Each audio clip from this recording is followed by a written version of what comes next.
It is my honor and pleasure and privilege to welcome you all to this technical private sector dialogue on safe, respectful, survivor-centered workplaces and, of course, conducive working environment.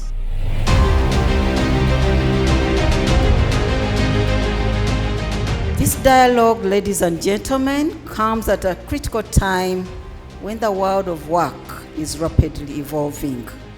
We've witnessed digitalization, remote and hybrid work arrangement, the expansion of digital financial systems, as well as introducing new emerging risks, especially those that are related to work safety, dignity, and exposure to sexual and all forms of gender-based violence. We would like to see how all of us together in this room are going to be able to move beyond compliance to construct cultures of profound institutional respect. We want to be able to prevent. And under prevention, we are looking at how do we formulate practical workplace policies which neutralize risks. As private sector leaders, we must respond with foresight, responsibility, and decisive action.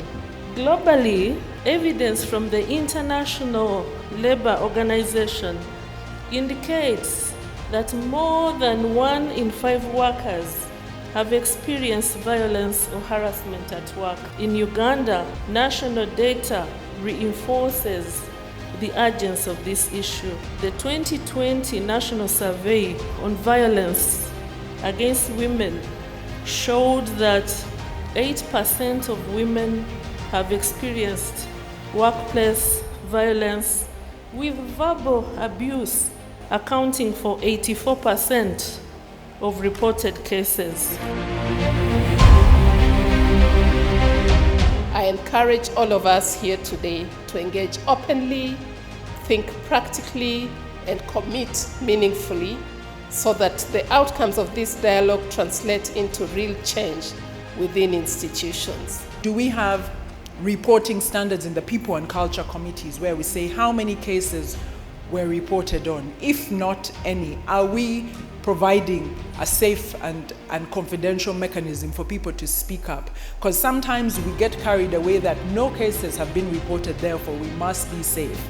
And we forget to check whether people are feeling safe enough and have the space and freedom and confidentiality to speak up and get the kind of help that they require. And when they speak up, what kind of services do we have in place in order to ensure that they can be supported, be counseled?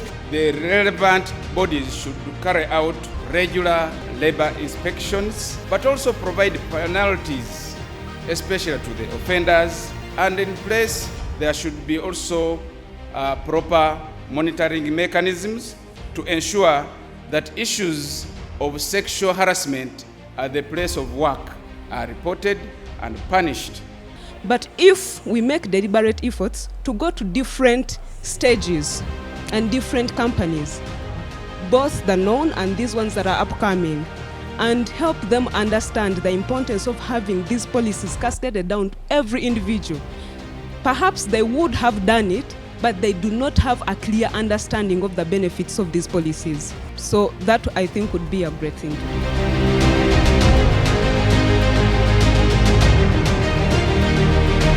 Really important for women to know their rights, and particularly for her working a lot with grassroots women around the country, making sure that women know what their rights are and how to access their rights, and also the way that they're able to access their own economic opportunities, be that through micro businesses or other avenues.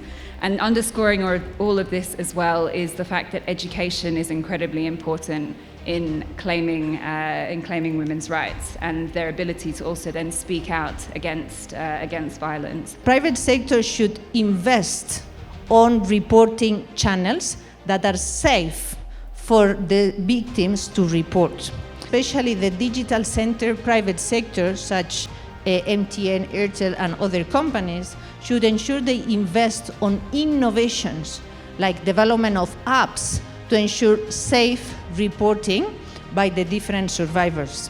So what we want to be gender sensitive and say women can't work in night shifts, we should be careful to make sure that a woman who feels like they can actually do that, they are not closed out. So the point around women's voices and their participation for me became critical.